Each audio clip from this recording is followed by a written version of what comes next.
Всем привет! Наступают майские праздники, а это значит, настало время открыть сезон русского шашлыка в Китае. Кстати, в Китае 1 мая это такой же официальный государственный праздник, и на него точно так же есть выходные. И очень кстати, какое-то время назад мне подарили чудо-мангал.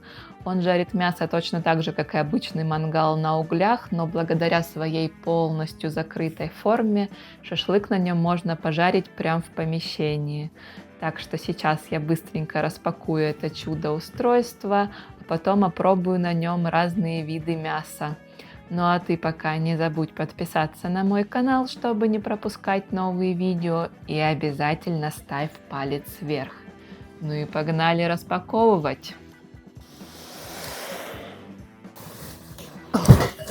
А этот мангал большой и тяжелый.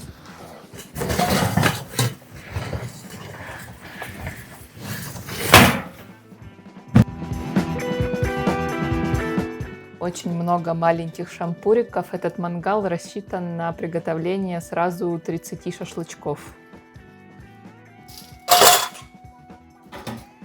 Еще шампурики.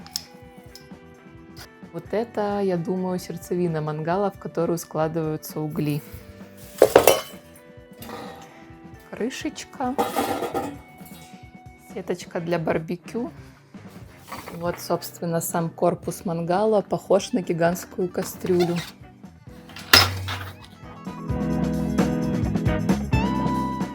У него очень толстые двойные стенки, и между ними, по идее, должен быть какой-то изоляционный материал, чтобы он хорошо держал тепло и не отдавал его в окружающую среду. Сейчас замариную мясо, и пока оно маринуется, разберусь, как собирать этот чудо-мангал. У меня сегодня тестовый шашлык, так что я взяла по чуть-чуть 3 разные вида мяса, чтобы хорошенечко протестить этот аппарат. У меня здесь курица, говядина и свинина. У меня 3 разные вида мяса, и маринады для них сделаю тоже разные. Пожалуй, начну с куриного шашлыка. Отправляю в тарелку курицу. Курице добавляю майонез. Для куриного шашлыка взяла филе бедра с кожей, голени и крылышки. И горчицу.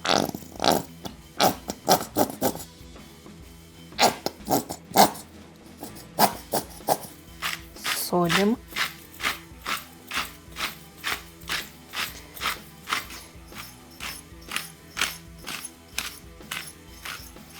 Добавляю свежий чеснок и немножечко паприки. И теперь все это хорошенечко перемешиваем.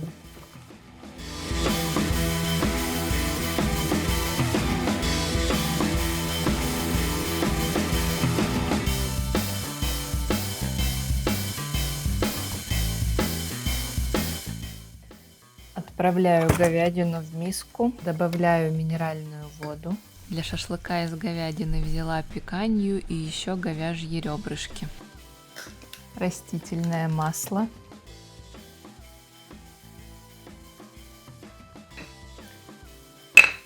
Соль.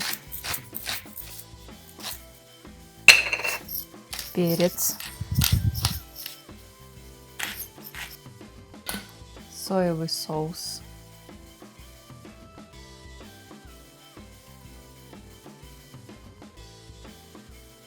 Добавляю лук, нарезанный полукольцами, несколько свежих веточек розмарина, также немного красной паприки. Хорошенечко все это мешаем.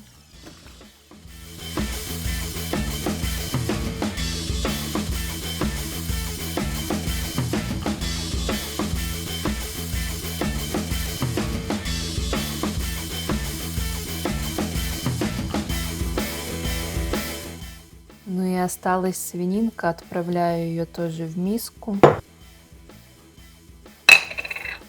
Соль,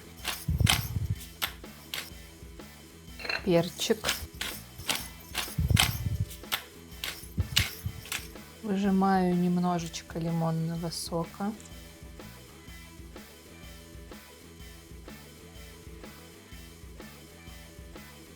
Ну и для супер быстрой мариновки свинины добавляю луковый сок.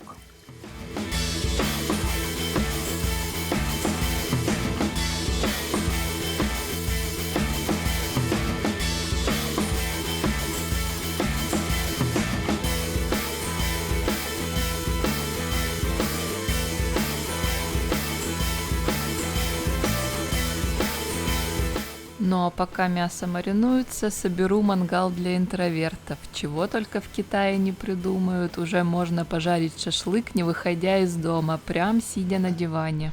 Устройство у мангала несложное, вниз ставится миска, я так предполагаю, что она нужна для сбора пепла. На дно устанавливается поднос, на который будет стекать сок, жир шашлыка. Ну а в центр, конечно же, сердцевина для углей. Она вот такая решетчатая, и у нее очень удобная съемная ручка. С такой не обожжешься. И сверху сердцевина еще закрывается крышка, в ней хорошо сохраняется тепло, и на угли ничего ненужного не попадает. Ну а сверху держатель для шампуров. Шашлычок здесь жарится вертикально, как в тандыре. В комплекте к моему мангалу еще идет барбекюшная сетка, но это уже какая-то корейская тема. Здесь еще бы сверху вытяжку и вообще один в один корейское барбекю. Шампура, которые идут в комплекте, очень тоненькие, специально рассчитаны на специфику китайского шашлыка, но я думаю, это не должно стать проблемой. Я специально нарезала мясо не очень крупно. Ну, к тому же, если шашлык не будет держаться, просто одену один шашлык на 2 шампура. Так что это не должно стать проблемой. К тому же мангал очень объемный, и я думаю, в нем можно будет пережарить все мясо за один подход.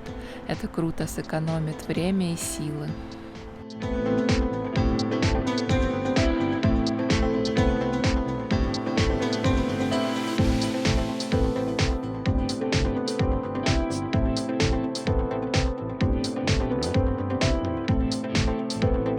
Прошло уже 2 часа, мясо должно было хорошенечко промариноваться. Ох, как же оно пахнет вкусно. Так что осталось только нанизать его на шампурики и приготовить. Наконец-то поем русского шашлыка. Не ела его уже почти 3 года, даже забыла, какой он на вкус. Хотя в Китае шашлык тоже очень популярен, и я его люблю, ем достаточно часто. Но китайский шашлык значительно отличается от русского. Во-первых, мясо на него не маринуют. На шампур надевают абсолютно сырое мясо, даже не солят его. Сначала его жарят до полной готовности, и только потом обильно посыпают специями. Причем их можно выбрать. Для любителей острого побольше перца почти всегда китайский шашлык посыпают кунжутом. Ну или можно попросить, чтобы специи вообще не добавляли, просто посолили. Также китайский шашлык делают из супер маленьких кусочков мяса. Он очень быстро готовится, поэтому китайское барбекю так популярно на рынках уличной еды. Подходишь, делаешь заказ, и через 5-10 минут тебе выдают целый мясной букет на шпажках, который очень удобно есть стоя, ну или прям на ходу. Я уже нашампурила говядину и курицу, осталась только свининка. Кстати, мои опасения насчет маленьких и тоненьких шампуров абсолютно не подтвердились. Даже большие куски мяса держатся на них очень хорошо, никуда не скатываются, не сползают и не сваливаются.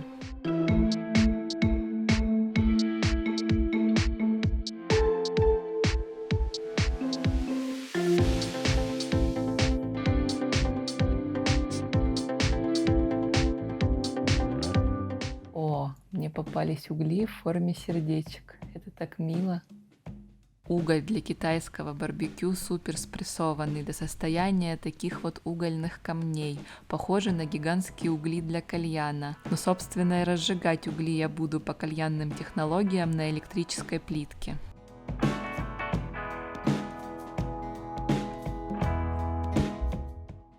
Ау! Да, углей я определенно достаточно разожгла, жарит отлично. Закрываю все крышки, нагнетаю жар в мангале, ну и наконец-то можно отправлять туда шашлычок.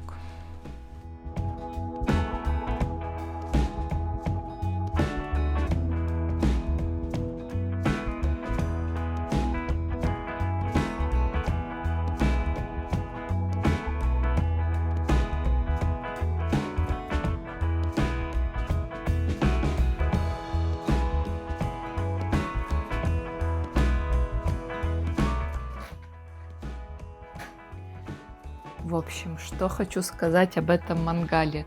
Он просто супер. На нем реально можно пожарить шашлык в квартире на углях, что, собственно, я сегодня и сделала. Ну, почти сделала. Еще 5 минуточек и точно сделаю.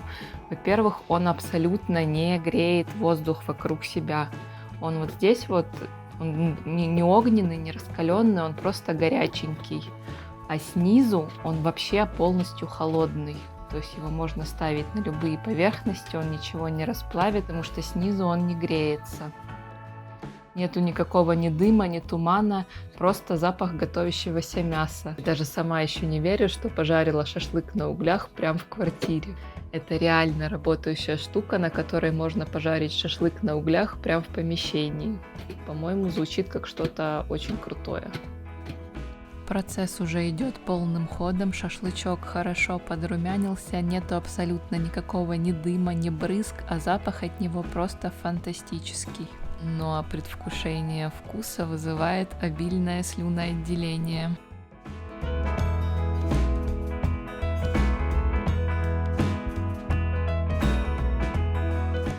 Все готово, всего какие-то 20 минут, и целая гора шашлыка отлично прожарилась. И все это не выходя из дома, сидя на диване.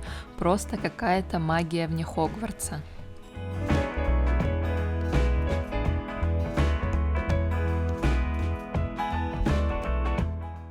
В общем целом все получилось так, как и было задумано. Приготовилось 3 вида мяса, прекрасная золотистая корочка, великолепный аромат, так что схема рабочая. Но теперь осталась самая приятная часть всего этого процесса – дегустация.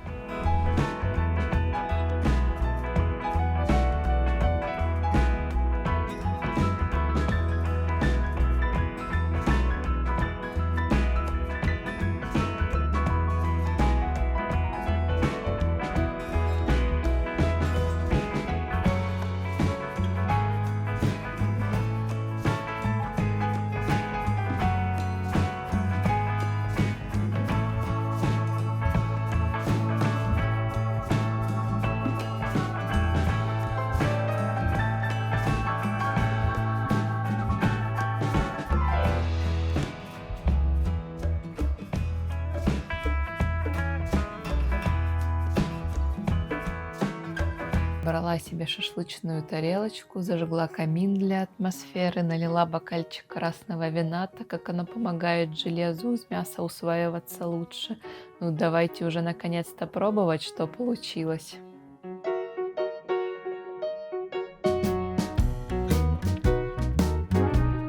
Начну с курицы.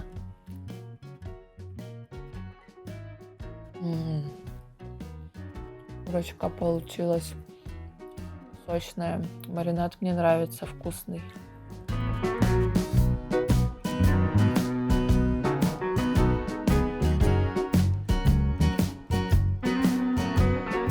Курочка мягкая и сочная. Маринаду определенно зачет.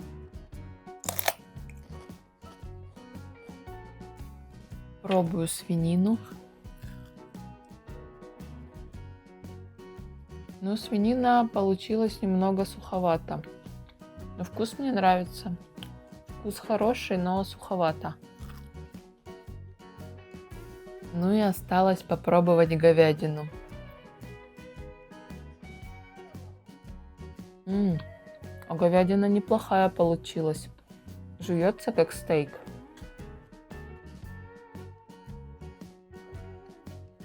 Кстати, в Китае недавно появился новый тренд по поеданию шашлычков. Сейчас покажу. Берется такой вот небольшой круглый лаваш, тарелка, на которой кетчуп и разные сухие специи. У меня укроп и чеснок, но вообще специи могут быть любые. Макается лаваш посередине в кетчуп, потом в одну приправку с одной стороны, в другую приправку с другой стороны. Получается вот так вот.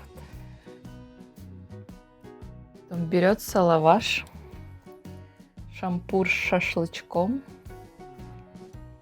Делается вот так вот. И все, теперь это можно есть. Мясо не укусила. Попытка номер 2.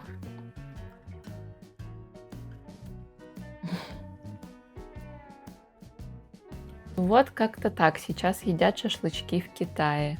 Ну и подведем итоги сегодняшнего дня. Мангал классный, просто супер.